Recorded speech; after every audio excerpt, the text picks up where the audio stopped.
There's a single sheet of paper circulating inside the Formula One paddock right now that has at least 4 team principals genuinely rattled. It's not a technical directive from the FIA, it's not a leaked engine document. It's a performance trace, a simple overlay of telemetry data from the Spanish Grand Prix.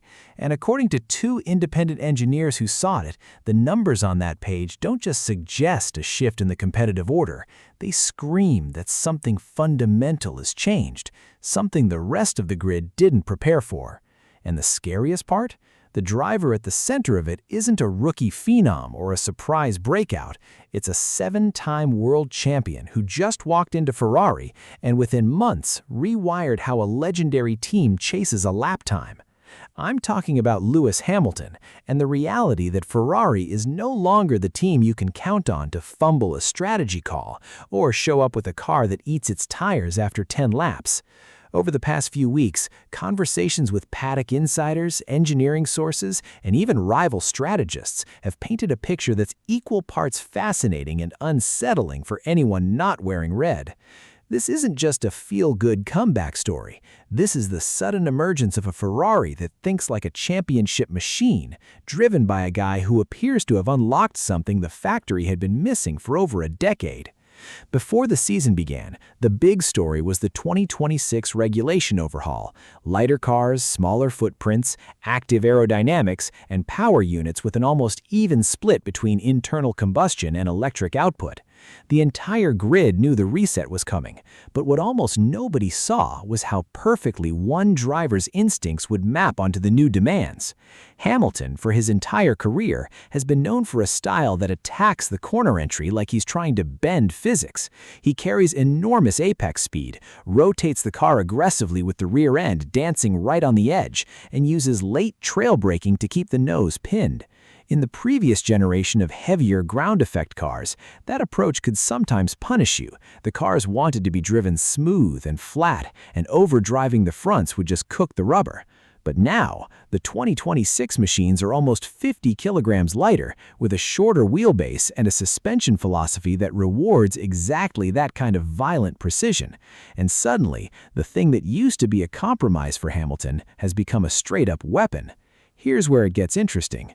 Sources close to the Maranello development team told me that during the first 3 simulator sessions after Hamilton arrived, he kept asking for the same 2 changes: more front-end bite on turn-in and a rear end he could trust under heavy braking.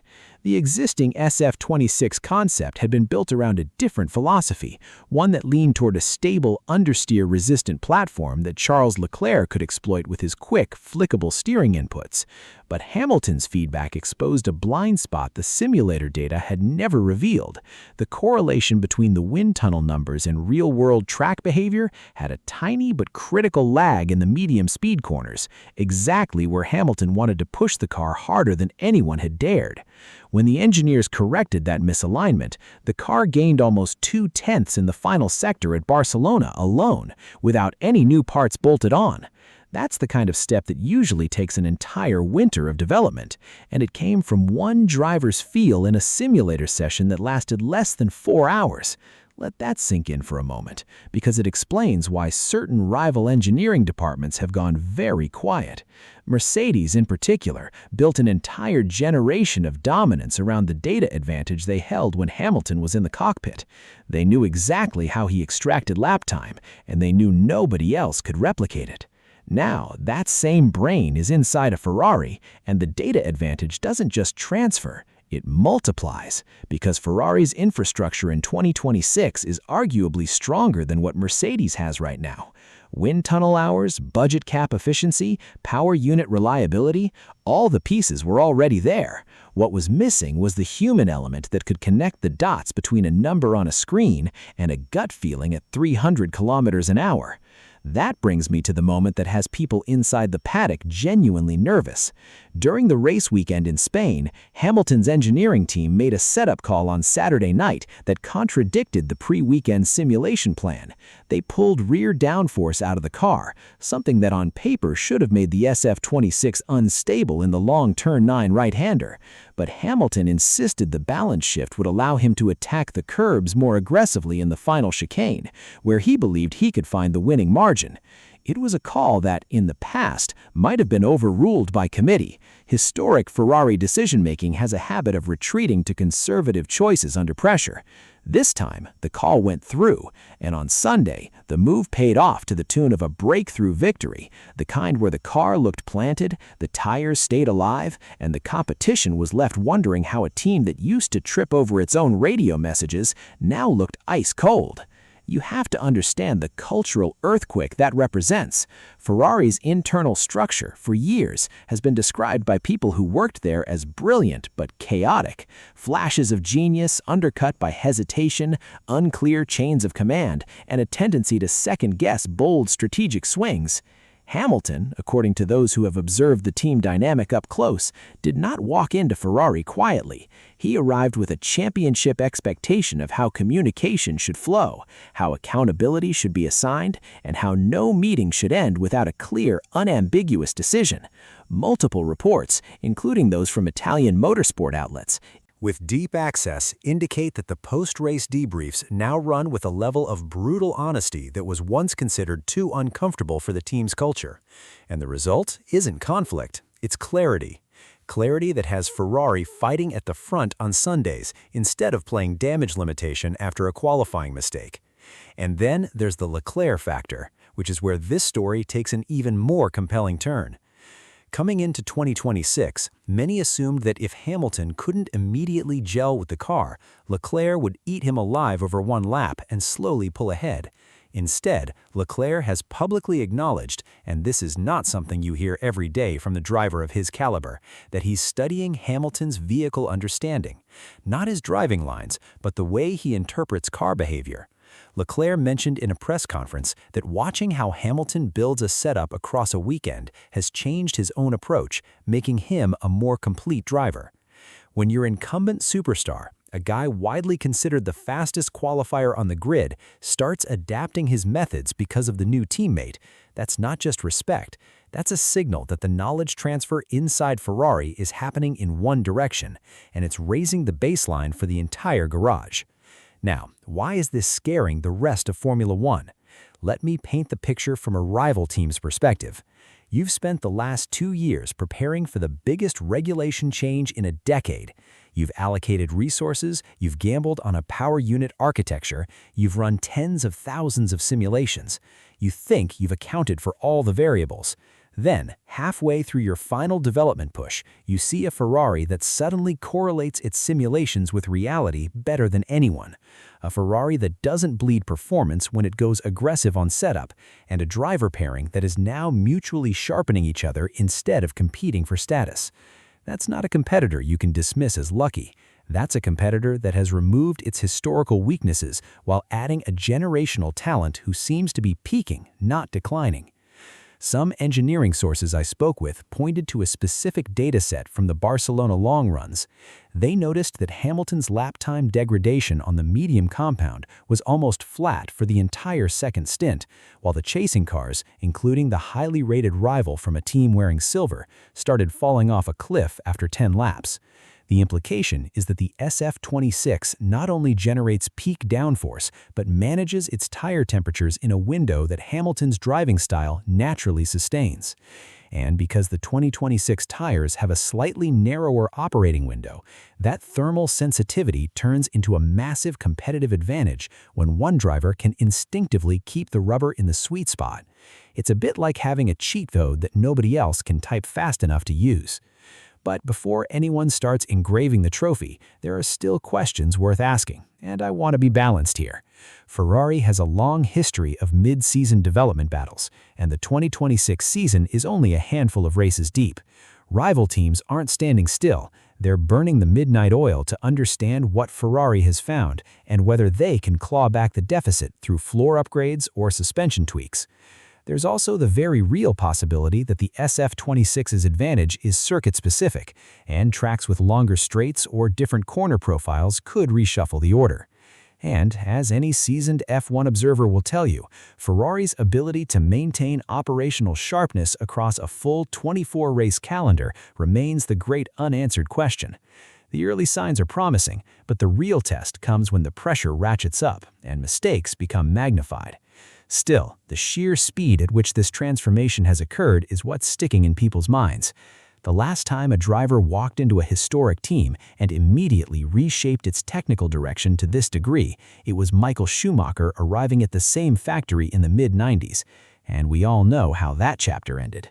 The echoes are impossible to ignore, even if nobody inside Ferrari wants to jinx it by drawing the comparison out loud. Let me take you inside a detail that didn't make the mainstream coverage, but is absolutely crucial to understanding why this feels different. The 2026 aerodynamic rules allow for a movable front wing element that adjusts based on speed and steering angle.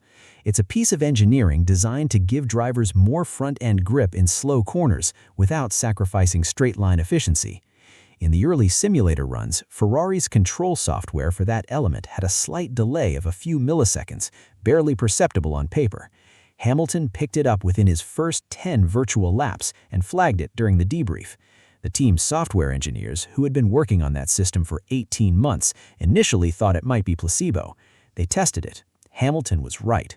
That delay was scrubbed, and the resulting improvement in front-end precision gave the car an almost telepathic response in quick direction changes. Multiply that level of detail across 100 different systems, and you start to grasp why the car has leapt forward. Now consider the psychological dimension. Formula One is a sport where confidence cascades. When a driver trusts his tools completely, he can operate in that flow state where decisions happen subconsciously and lap times tumble. Hamilton, by all accounts, has found that state in a Ferrari faster than anyone predicted. You can hear it in his radio messages, calm, precise, almost detached. Compare that to the frustration we heard during his final Mercedes seasons, and the contrast is stark. A happy Lewis Hamilton is a fast Lewis Hamilton. A fast Lewis Hamilton in a car that actually suits his preferences is something the sport hasn't genuinely witnessed since the 2020 season. And now that car is red, carrying the most emotionally charged badge in motor racing. Of the most telling signs that rival teams are taking this seriously comes from the technical directives and inquiries that have reportedly started trickling into the FIA. Whenever one team suddenly finds a chunk of performance, the others demand scrutiny. Is that wing flexing too much? Are there tricks with the floor edge? Is the energy recovery system doing something creative? None of those inquiries, at least as of now, have led to any action against Ferrari. That suggests the gain is coming from something harder to regulate, a driver's instinct and a team's newfound ability to listen. You can't ban talent. You can't write a rule against culture, and that's exactly what makes this so threatening. There's a human story here too that sometimes gets lost in the telemetry talk. Hamilton left Mercedes, the team that gave him 6 of his 7 titles, in a move that many called sentimental, even reckless. The narrative was that he was chasing a childhood dream of driving for Ferrari, risking his legacy on a gamble that the famous red car might flatter to deceive once again. Those critics are now very quiet. Instead, you're seeing social media flooded with clips of Hamilton in the Ferrari garage, head down, deep in conversation with engineers, looking less like a superstar fulfilling a bucket list and more like a man on a mission. It's the same intensity that defined his early years, and it's impossible to fake. As we look ahead to the rest of the calendar, a few races stand out where Ferrari's newfound strengths will face acid tests. Circuits with long combined traction zones, think Hungary, Singapore, will tell us if the car's mechanical grip is as good as the downforce numbers suggest. High-speed tracks like Silverstone and Spa will reveal whether the drag penalty other teams are carrying can be exploited on long straights. And wet weather sessions, where Hamilton has historically been exceptional, could widen the gap further if the SF26 handles standing water with confidence. Each of these upcoming weekends is going to feel like a new chapter in a story that's still being written. The one thing I can say with certainty right now is that the championship picture has fundamentally changed.